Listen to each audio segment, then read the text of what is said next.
என்னடா இது எங்கே பார்த்த மாதிரி இருக்குன்னு நினைக்கிறீங்கல்ல? எஸ், எங்கே பார்த்துருப்போம் அப்படின்னா சினிமாவில் பார்த்துருப்போம், டிவி, அப்புறமா சர்க்கஸில் பார்த்துருப்போம். நிறைய பேருக்கு இதோட பேர் என்னன்னே தெரியாது. இதோட பேர் ஹூலா ஹூப். எனக்குமே தெரியாது, இப்போ தான் கற்றுக்கும் போது தான் எனக்கு தெரியும்.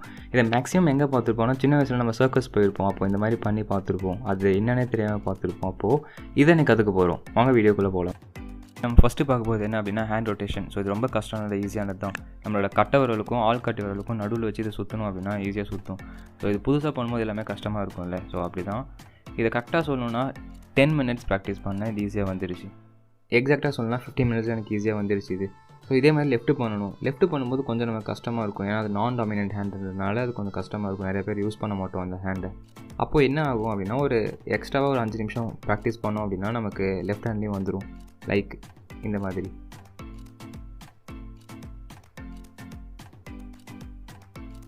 இப்போ நம்ம 2 ஹேண்டுமே வந்துருச்சு. இப்போ நம்ம ஒரு ஹேண்ட் ரொட்டேஷன் முடிக்கணும் அப்படின்னா ரைட்லேருந்து லெஃப்ட்டில் முடித்தோம் அப்படின்னா நமக்கு ஹேண்ட் ரொட்டேஷன் முடிஞ்சது. இப்போ நான் ரைட்டில் ஸ்டார்ட் பண்ணியிருக்கேன். ரைட்டில் ஸ்டார்ட் பண்ணிவிட்டு நான் அப்படியே லெஃப்ட்டில் ட்ரான்ஸ்ஃபர் பண்ணுறேன் இந்த மாதிரி. ஸோ இப்போ லெஃப்ட்டில் சுற்றுறேன், சிம்பிள். ஸோ வந்துருச்சு. இப்போ ஹேண்ட் ரொட்டேஷன் முடிஞ்சது. இப்போ நான் செகண்டுக்கு போகலாம். Second neck rotation. ஸோ இதை ஸ்டார்ட் பண்ணும்போது எப்படி பண்ணணும்னு எனக்கு தெரியவே தெரியாது கிளியராக. நான் பாட்டுக்கு ஏனோ தானான்னு சுற்றும் போது என்ன ஆச்சுன்னா ஒரு பக்கம் தள்ளும் போது இன்னொரு பக்கம் இந்த கழுத்தில் அடிச்சது. இதை கரெக்டாக எப்படி பண்ணணும்னா அந்த மாதிரி டேர்ன் பண்ணி ஒரு புஷ் பண்ணோம் அப்படின்னா சுற்றிக்கிட்டே இருக்கும். ஸோ அதை கண்டினியூஸாக பண்ணணுன்றது போது தான் என்ன பண்ணணும்னா கழுத்தை முன்னாடியும் பின்னாடியும் இந்த மாதிரி நம்ம பண்ணணும். பண்ணால் என்ன ஆகும் அப்படின்னா கண்டினியூஸ் சுற்றும். ஸோ லைக் இந்த மாதிரி ஒரு ப்ரெஷர் கொடுத்துட்டோம், சுற்றிகிட்டே இருக்குது. நம்ம முன்னாடி பின்னாடி நம்ம கழுத்தை நவுத்தணும் அப்படின்னா சுற்றிட்டேன், ஸ்லோ ஆகுது. அப்போ நான் ஃப்ரண்ட் அண்ட் பேக் மூவ் பண்ணுறேன், என்னோடய பாடியோடு சேர்த்து கழுத்தையும் மூவ் பண்ணுறேன், திரும்ப சுற்ற ஸ்டார்ட் ஆகுது இந்த மாதிரி. ஸோ அதே மாதிரி ஒரு தடவை சுற்ற ஸ்டார்ட் ஆகிடுச்சு அப்படின்னா நீங்கள் லைட்டாக ப்ரெஷர் கொடுத்தா போதும், ஃப்ரண்ட் அண்ட் பேக் அது சுற்றிக்கிட்டே இருக்கும், சிம்பிள். ஸோ ப்ரெஷர் கொடுக்குறேன், சுற்றுது, லைட்டாக ஸ்லோ ஆகுது. இப்போ நான் பாடியை மூவ் பண்ணுறேன், ஃப்ரண்ட் அண்ட் பேக் கழுத்தோடு சேர்த்து மூவ் பண்ணும்போது அது சுற்றுது. ஸோ நெக் ரொட்டேஷன் முடிஞ்சது. இப்போ நம்ம தேர்டுக்கு போகலாம். தேர்ட் நீ ரொட்டேஷன். ஸோ இதுவும் ரொம்ப பெரிய ஸ்டெப்ஸ்லாம் இல்லை, ஸோ சிம்பிள் தான். ஸோ ஃப்ரண்ட் அண்ட் பேக் இந்த மாதிரி பண்ணணும்.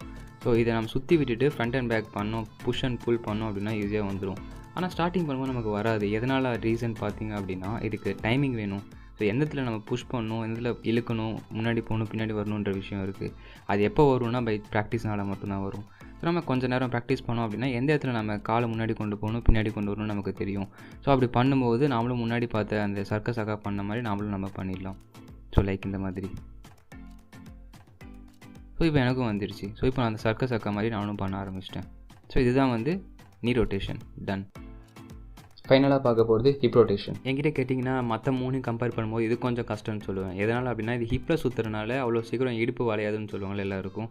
லைக் அந்த மாதிரி தான் நான் எனக்கு பண்ணும்போதும் நல்லா கரெக்டாக இடுப்பு வளைக்க முடியல, தெரியல, பண்ண வரல. அதுக்கப்புறமா திரும்ப ட்ரை பண்ணும்போது இந்த மாதிரி சைட் வைஸில் நம்ம பண்ணணும். மற்ற 2க்கும் முன்னாடி பின்னாடி பண்ணியிருப்போம், ஆனால் இதில் சைட் வைஸ் பண்ணால் தான் நமக்கு வரும்னு சொல்லியிருந்தாங்க. அதுவும் இல்லாமல் நான் பண்ணும்போது ஏன் குமிறேன் அப்படின்னா இந்த மாதிரி நான் சுற்றி விட்டதுக்கப்புறம் கீழே விழுந்தது. அதனால தான் நான் குமிஞ்சு பண்ணால் அப்பயும் வரல.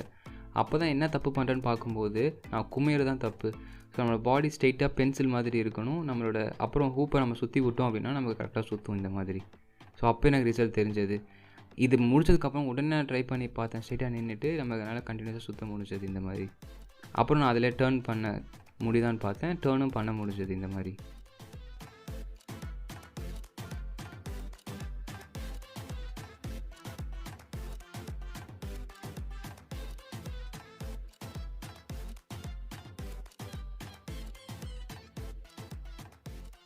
ஃபைனலி ஹூலா ஹூப் கற்றுக்கிட்டோம். ஸோ ஃபஸ்ட்டாக என்ன பண்ணோன்னா ஹேண்ட் ரொட்டேஷன் பண்ணோம், போத் த ஹேண்ட்ஸ்.